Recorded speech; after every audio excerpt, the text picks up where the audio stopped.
तो नमस्कार दोस्तों इस वीडियो में हम लोग बात करने वाले हैं BA semester for economics honours के लिए कोर पेपर 9 किस प्रकार पूछा जाता है एग्जाम में। देखिए, ये 2021 आज अभी 1 घंटा पहले एग्जाम हो चुका है और मैं आपको क्वेश्चन दे रहा हूँ। ठीक, तो देखिए 2021 का है, नवंबर महीना में एग्जाम हुआ है। टाइम 3 घंटे समय दिए गए हैं। फुल मार्क्स 80 है। आपको जब एग्ज़ाम देंगे 22 में, 23 में, 24 में, 25, 26 या फिर जब भी देंगे इन फ्यूचर, तब आपको किस प्रकार क्वेश्चन पूछा जा सकता है देख लीजिए। तो इस बार पूछा गया है कि यहाँ पे आंसर एनी फॉर क्वेश्चन, यानी कि किन्हीं 4 प्रश्नों के उत्तर दें जिसमें प्रश्न संख्या 1 अनिवार्य है। यानी कि प्रश्न संख्या 1 आपको बनाना ही बनाना है। फुल मार्क्स 80 है और 4 प्रश्नों के उत्तर देने हैं। प्रत्येक प्रश्न आपका 20 मार्क्स का है, 20 नंबर का है। कितने नंबर का है? 20 नंबर का है दोस्तों प्रत्येक क्वेश्चन आपका। ठीक, तो आइए देखते हैं।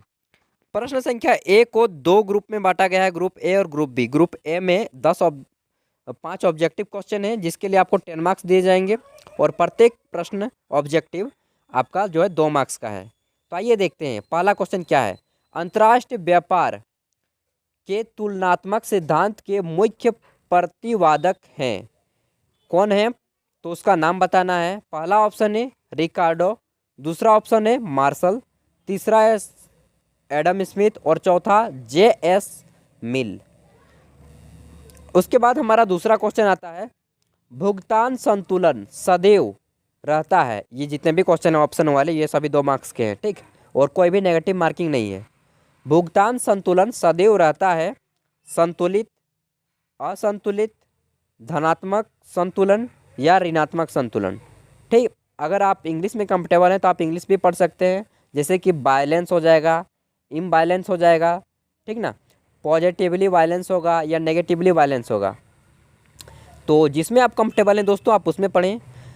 हमारा सी नंबर क्वेश्चन है, विश्व बैंक। आपने वर्ल्ड बैंक पढ़ा होगा। World bank was established on, यानी कि विश्व बैंक की स्थापना कब की गई थी? जुलाई 1944 में या जून 1948 में, तीसरा है जुलाई 1950 में या अगस्त 1971 में। तो कब किया गया था विश्व बैंक की स्थापना, ये आपको बताना है। डी नंबर क्वेश्चन है, प्रशुल्क का वर्गीकरण आधारित होता है। ऑप्शन ए वसूली के आधार पर, ऑप्शन बी प्रयोग मापदंड के आधार पर, ऑप्शन सी उद्देश्य के आधार पर और ऑप्शन डी इनमें से कोई नहीं, यानी कि इनमें से सभी, ऑल ऑफ दिज। चलिए मुझे थोड़ी हिचकी आ गई, डकार ले रहा हूँ। अब देखिए ई नंबर क्वेश्चन है, WTO आपने पढ़ा होगा, वर्ल्ड ट्रेड ऑर्गेनाइजेशन, यानी कि विश्व व्यापार संगठन जो है का दोहा सम्मेलन हुआ। दोहा मतलब है कि दोहरा सम्मेलन कब हुआ? ठीक, Doha conference of WTO was held on. Doha सम्मेलन कहाँ हुआ था, कब हुआ था? नवंबर 2000 ईस्वी में या नवंबर 2001 में या दिसंबर 2000 में या इनमें से कोई नहीं, नॉन ऑफ देज। ठीक, नॉन ऑफ दीज, इनमें से क्या है आपको बताना है। यहाँ तक हमारे 5 ऑब्जेक्टिव क्वेश्चन हो गए जिसके लिए 10 मार्क्स आपको मिल जाएगा उधर। और अब इधर आपके 5 मार्क्स के 2 क्वेश्चन बनाने हैं। ये ग्रुप बी है, 1 का ग्रुप बी। इसमें 5 अंक के 2 प्रश्न पूछे जाते हैं। ठीक, और ये जितने भी 5 अंक के प्रश्न हैं इसके बारे में आपको एक खड़ा पन्ना का एक साइड लिखना होगा, यानी कि 100 शब्दों में लगभग इसका उत्तर देना होगा। तो चलिए निम्नलिखित में एक टिप्पणी लिखना है, निम्नलिखित पर संक्षिप्त टिप्पणी लिखिए। तो पहला है प्रशुल्क। ठीक, दूसरा है आपका मुद्रा अवमूल्यन, डिवैल्यूएशन, आपने पढ़ा होगा। मनी का, भारत का मुद्रा, जैसे कि अमेरिका का $1 भारत का 1950 के समय 1 रुपया के बराबर था और अभी कितना हो गया है? अमेरिका का $1 भारत का 74 या 75 रुपया के बराबर होता है। तो इतना डिवैल्यूएशन क्यों हुआ इसके बारे में आपको बताना है। ठीक, और प्रशुल्क के बारे में बताना है। इसके लिए 10 मार्क्स। तो प्रश्न संख्या 1 हो गया हमारा 20 मार्क्स का। अब इधर आपने 20 मार्क्स के क्वेश्चन जितने भी दिए गए हैं इसमें से किसी 3 प्रश्न का उत्तर देना है। ठीक, प्रश्न संख्या 2 से इधर जितने भी पूछे गए हैं, प्रश्न संख्या 2 से लेकर के 8 तक किन्हीं 3 प्रश्नों का उत्तर दें। तो चलिए हम 8 से ही शुरू करते हैं। इस क्वेश्चन है, भुगतान संतुलन संकट। भुगतान संतुलन संकट की समाधान के लिए उपयुक्त सुझाव दीजिए। ठीक।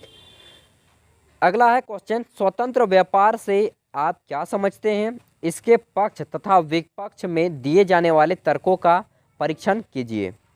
सभी क्वेश्चन 20 मार्क्स के हैं दोस्तों, 20 मार्क्स के हैं। 20 मार्क्स 20 नंबर होगा, ठीक ना। तो 20 नंबर के प्रश्न का उत्तर आप 4 पेज में दें। 4 पेज बोले तो 2 खड़ा पन्ना। ठीक। विश्व बैंक के उद्देश्य एवं कार्यों का वर्णन करें कि विश्व बैंक का उद्देश्य क्या है, इसका कार्य क्या है, किस प्रकार होता है। प्रशुल्क से क्या अभिप्राय है? सीमा शुल्क के वर्गीकरण तथा महत्व का वर्णन करें। सीमा शुल्क लिया जाता है ना दोस्तों, वो आपको बताना है। अगला है हेक्सर ओहलिन का अंतर्राष्ट्रीय व्यापार सिद्धांत यानी कि इंटरनेशनल ट्रेड थ्योरी जो है उसको आपको बताना है। रिकॉर्ड के सिद्धांत से किस प्रकार का श्रेष्ठ है, मतलब कि रिकॉर्ड के सिद्धांत से किस प्रकार अच्छा है हेकर ओहलिन का अंतर्राष्ट्रीय व्यापार का सिद्धांत। ठीक। आगे देखेंगे तो हमारा क्वेश्चन आता है, क्वेश्चन नंबर 3, अंतर्राष्ट्रीय व्यापार के तुलनात्मक लागत सिद्धांत का आलोचनात्मक मूल्यांकन कीजिए। क्रिटिकल एग्जामिनेशन करना है। नेक्स्ट आता है हमारा अंतर्राष्ट्रीय अर्थशास्त्र की परिभाषा और क्षेत्र। तो क्या है? अंतर्राष्ट्रीय अर्थशास्त्र की परिभाषा और क्षेत्र लिखना है कि इंटरनेशनल इकोनॉमी क्या है, इसका डिफिनेशन देना है और इसका क्षेत्र लिखना है। देखिए यहाँ पे 4 पेज में या 3 पेज में उत्तर देना है। इसका 3 पेज से कम में नहीं दीजिएगा और 4 पेज से ज़्यादा में नहीं दीजिएगा। बोले तो शब्दों में 280 से लेकर 320 शब्दों के बीच में इसका उत्तर दे दीजिए। एक परफेक्ट आंसर होगा दोस्तों, लाजवाब। तो दोस्तों इस वीडियो में मैंने बताया, इकोनॉमिक्स का पेपर दिखाया, समझाया। और अगर आपको कोई भी किसी भी प्रकार का क्वेश्चन पेपर देखना है किसी भी सेमेस्टर का, आप जाइए प्लेलिस्ट पे, वहाँ पे प्रीवियस ईयर क्वेश्चन पेपर पे जाइए, आपको मिल जाएगा। सभी सब्जेक्ट के सभी सेमेस्टर के हम अपलोड करते हैं, आप वहाँ से जाकर के देख सकते हैं। अगर आपका कोई दोस्त आपके साथ बीए में पढ़ता हो तो उन्हें भी शेयर कर दीजिएगा वीडियो। यहाँ पे सभी प्रकार के टॉपिक दिए जाते हैं और साथ ही आप army, navy, air force, railway, SSC सारे कॉम्पिटिटिव एग्जाम के भी क्वेश्चन पेपर पा सकते हैं। तो चलिए वीडियो को यहीं पे एंड करते हैं।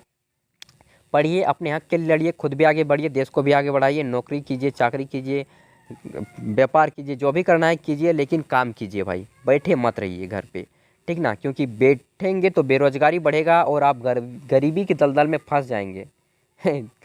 चलिए काफ़ी बोल दिए। अब वीडियो को लाइक कर दीजिएगा, सब्सक्राइब कर लीजिएगा चैनल को, ठीक ना। तो चलिए वीडियो देखने के लिए दिल से धन्यवाद। Thank you for watching this video.